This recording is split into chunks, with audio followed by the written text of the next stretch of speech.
முயற்சியின் மாயாஜாலம். டாமி பியானோவை எப்படி வாசிப்பது என்பதை கற்றுக்கொள்ள விரும்பினார். ஆனால் ஒவ்வொரு முறையும் அவர் ஒரு சாவியை அழுத்தும்போது அது தவறாகத் தோன்றியது.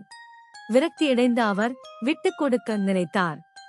அவரது தாத்தா அதை கவனித்து, டாமி, ஒவ்வொரு இசைக்கலைஞரும் நீங்கள் இப்போது இருக்கும் இடத்திலிருந்தே தொடங்கினர். நீங்கள் தொடர்ந்து முயற்சிக்கும்போது, அது கடினமாக இருக்கும்போது கூட மந்திரம் நிகழ்கிறது. தனது தாத்தாவின் வார்த்தைகளால் ஈர்க்கப்பட்ட டாமி ஒவ்வொரு நாளும் கொஞ்சம் பயிற்சி செய்தார். ஆரம்பத்தில் இசை குழப்பமாக இருந்தது, ஆனால் மெதுவாக அது நன்றாக ஒலிக்கத் தொடங்கியது. ஒரு நாள் அவர் எந்த தவறும் இல்லாமல் ஒரு முழு பாடலையும் வாசித்தார். புதிதாக ஒன்றை கற்றுக்கொள்வதற்கு நேரமும் முயற்சியும் தேவை என்பதை டாமி உணர்ந்தார். ஆனால் நீங்கள் தொடர்ந்து முயற்சித்தால் நீங்கள் அற்புதமான விஷயங்களைச் செய்ய முடியும்.